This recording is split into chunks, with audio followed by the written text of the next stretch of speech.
Assalamualaikum warahmatullahi wabarakatuh. Perkenalkan, nama saya Suci Ramadhani dengan NIM 2403010080 dari kelas Q1 Prodi Pendidikan Bahasa dan Sastra Indonesia dari Fakultas Keguruan dan Ilmu Pendidikan Universitas Maritim Raja Ali Haji. Jadi tujuan saya untuk membuat video ini yaitu untuk memenuhi tugas akhir mata kuliah Linguistik Umum dan dosen pengampu Ibu Legi Alfitra MPD, dan di sini saya akan menjelaskan konsep dasar pragmatik. Nah, terlebih dulu saya akan menjelaskan apa itu pragmatik. Pragmatik adalah cabang linguistik yang mempelajari penggunaan bahasa dalam konteks sosial dan situasional. Pragmatik ini berfungsi untuk memahami bagaimana bahasa digunakan dalam situasi nyata dan bagaimana konteks mempengaruhi interpretasi makna. Dengan demikian, studi pragmatik sangat penting untuk memahami dinamika komunikasi manusia secara lebih mendalam. Nah, di sini saya akan menjelaskan ruang lingkup pragmatik. Jadi, ruang lingkup pragmatik itu ada studi tentang maksud penutur, yang kedua makna kontekstual, yang ketiga lebih banyak disampaikan daripada dituturkan, terus yang keempat yaitu pengungkapan jarak hubungan, terus yang kelima yaitu konteks sebagai faktor penentu. Jadi yang pertama saya akan menjelaskan yaitu studi tentang maksud penutur, yang dimana pragmatik berfokus pada maksud yang ingin disampaikan oleh penutur dalam suatu tuturan.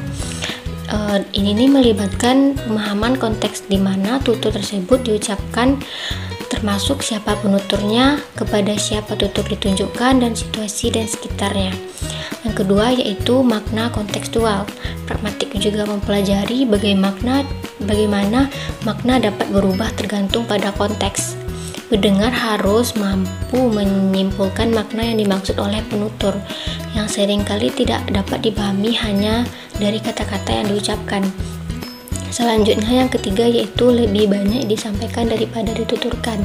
Maksudnya yaitu dalam banyak kasus makna yang tersampaikan dalam komunikasi lebih kaya daripada apa yang secara eksplisit, implikator, presuposisi, dan nuansa lainnya yang mungkin tidak langsung terlihat. Terus selanjutnya yaitu ungkapan jarak hubung. Maksudnya yaitu pragmatik juga mengkaji bagaimana hubungan antara penutur dan mitra tutur mempengaruhi interpretasi pesan. Ini mencangkup keakraban fisik, sosial, dan konseptual antara kedua pihak. Selanjutnya yang terakhir yang kelima yaitu konteks sebagai faktor penentu, yaitu konteks berperan penting dalam pragmatik karena membantu menjelaskan maksud dibalik tutur. Elemen-elemen konteks mencangkup waktu, tempat, serta keadaan psikologis penutur dan mitra tutur. Baik, selanjutnya di sini saya akan menjelaskan konsep pragmatik. Konsep pragmatik itu ada definisi umum, aspek utama, terus fokus penggunaan bahasa, selanjutnya analisis makna kontekstual. Yang pertama yaitu definisi umum. Pragmatik adalah cabang linguistik yang mempelajari hubungan antara konteks luar bahasa dan maksud tuturan melalui penafsiran terhadap situasi penuturnya. Ini mencangkup studi tentang maksud penutur, makna kontekstual, dan bagaimana agar lebih banyak disampaikan daripada dituturkan. Yang kedua, aspek utama. Aspek utama dalam pragmatik yaitu ada unsur bahasa, penutur bahasa, dan penaksir bahasa. Dan penaksir bahasa adalah elemen penting dalam pragmatik. Aspek ini membantu memahami makna kontekstual atau makna situasional berdasarkan latar tempat, latar waktu, partisipan, tujuan topik, dan media komunikasi. Selanjutnya yang ketiga, fokus penggunaan bahasa.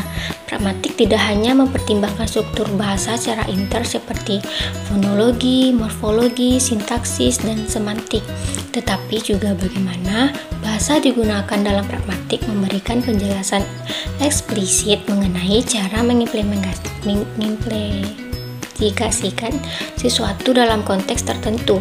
Selanjutnya yang keempat, analisis makna kontekstual. Analisis pragmatik sangat bergantung pada konteks. Konteks ini meliputi pemahaman tentang wacana sebelumnya dan interpretasi kalimat dalam konteks yang lebih kaya. Maksudnya penutur dalam penafsir tuturan penutur dalam sebuah situasi tutur berdasarkan konteks yang ada. contoh implementasi, misalnya kalimat "jam berapa sekarang?" bisa berarti pertanyaan formal tentang waktu saat terjadi peristiwa tutur jika dilihat dari sudut pandang gramatikal sentris. Namun, dalam konteks pragmatikal, makna tersebut bisa saja berubah menjadi pertanyaan tentang apakah Anda tidak tahu etikal bertemu, silakan pulang karena hari sudah malam, atau sekarang bukan waktu yang tepat untuk melakukan sesuatu. Nah, selanjutnya yaitu saya akan menjelaskan hubungan pragmatik dengan cabang ilmu linguistik lainnya. Di sini ada 4 hubungan pragmatik dengan cabang ilmu linguistik lainnya. Yang pertama yaitu pragmatik dan semantik, yang kedua pragmatik dan sintaksis, yang ketiga pragmatik dan sosiolinguistik, dan yang terakhir yang keempat pragmatik dan psikolinguistik. Jadi yang pertama yaitu pragmatik dan semantik. Pragmatik dan semantik sama-sama mempelajari makna, tetapi dari sudut pandang yang berbeda. Semantik berfokus pada makna literal dari kata-kata dan kalimat, sedangkan pragmatik memperhatikan bagaimana konteks mempengaruhi makna tersebut. Dalam pragmatik, makna ujaran atau speaker meaning sangat dipengaruhi oleh situasi, tujuan, dan interaksi sosial yang terjadi saat komunikasi berlangsung. Yang kedua, pragmatik dan sintaksis. Sintaksis mengkaji struktur kalimat dan hubungan antar unsur dalam kalimat. Sementara itu, pragmatik mengaitkan makna gramatikal suatu kalimat dengan konteks penggunaan kalimat tersebut. Misalnya, sebuah kalimat dapat memiliki makna yang berbeda tergantung pada situasi di mana ia diucapkan. Nah, selanjutnya yaitu pragmatik dan sosiolinguistik. Sosiolinguistik mempelajari hubungan antara bahasa dan masyarakat, termasuk variasi bahasa berdasarkan faktor sosial seperti kelas, gender, dan etnisitas. Pragmatik juga mempertimbangkan faktor-faktor sosiokultural dalam penggunaan bahasa, sehingga keduanya saling melengkapi dalam memahami bagaimana bahasa berfungsi dalam konteks sosial yang lebih luas. Yang terakhir yaitu pragmatik dan psikolinguistik. Psikolinguistik berfokus pada proses mental yang terlibat dalam pemahaman dan produksi bahasa. Pragmatik berkontribusi dengan penelitian bagaimana konteks mempengaruhi pemahaman pembicara dan pendengar dalam interaksi verbal. Selanjutnya yaitu saya akan menjelaskan peranan pragmatik dalam studi linguistik. Yang pertama, hubungan antara bahasa dan konteks. Pragmatik berfokus pada bagaimana cara digunakan dalam konteks spesifik, seperti situasi, waktu, dan partisipan dalam komunikasi. Ini mencakup analisis tentang makna kontekstual atau situasional yang bergantung pada latar tempat, latar waktu, partisipan, tujuan topik, dan media komunikasi. Yang kedua, aspek penggunaan bahasa. Pragmatik tidak hanya memperhatikan struktur bahasa secara gramatikal, tetapi juga bagaimana bahasa digunakan dalam kehidupan sehari-hari. Faktor penggunaan bahasa menjadi sangat penting dalam kajian pragmatik, termasuk tentang apa, untuk apa, dan bagaimana bahasa itu digunakan. Yang ketiga, unsur-unsur pokok pragmatik. Menurut Noss dan Liamzon, dalam kajian pragmatik minimal ada 4 unsur pokok yang harus diperhatikan, yaitu peran, latar peristiwa, topik, medium yang digunakan. Yang keempat yaitu analisis tuturan. Analisis pragmatik memiliki maksud pembicara yang tersurat atau tersirat di balik tuturan.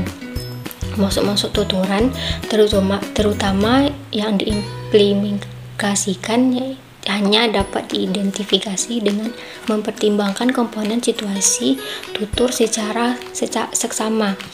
Yang kelima yaitu strategi komunikatif. Pragmatik merupakan strategi bahasa dalam menyelesaikan masalah yang dihadapi oleh penutur.